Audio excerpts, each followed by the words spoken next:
ప్రజలు ఆలోచిస్తూ ఉన్నారు, ప్రజలు చూస్తూ ఉన్నారు, అన్నీ ప్రజల ముందు జరుగుతూ ఉన్నాయి.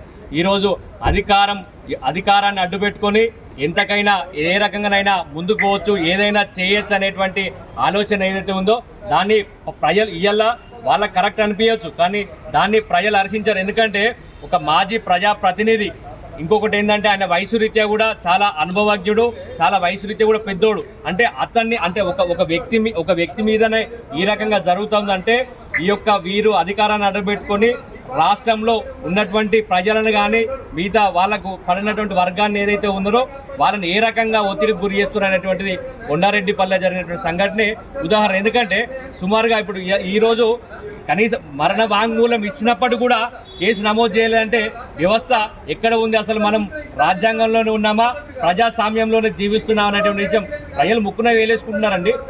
ప్రజలకు అవకాశం వచ్చినప్పుడు ఏ రకంగా దానికి సమాధానం చెప్పాలో చెప్తారు, కానీ ఇప్పటికిప్పుడు అయితే ఖచ్చితంగా దీని మీద చర్యలు తీసుకోకపోతే రానున్న ఇప్పుడు త్వరలోనే మేము మానవ హక్కుల కమిషన్ను ఆశ్రయిస్తామని చెప్పేసి తెలియజేస్తూ ఉన్నాం.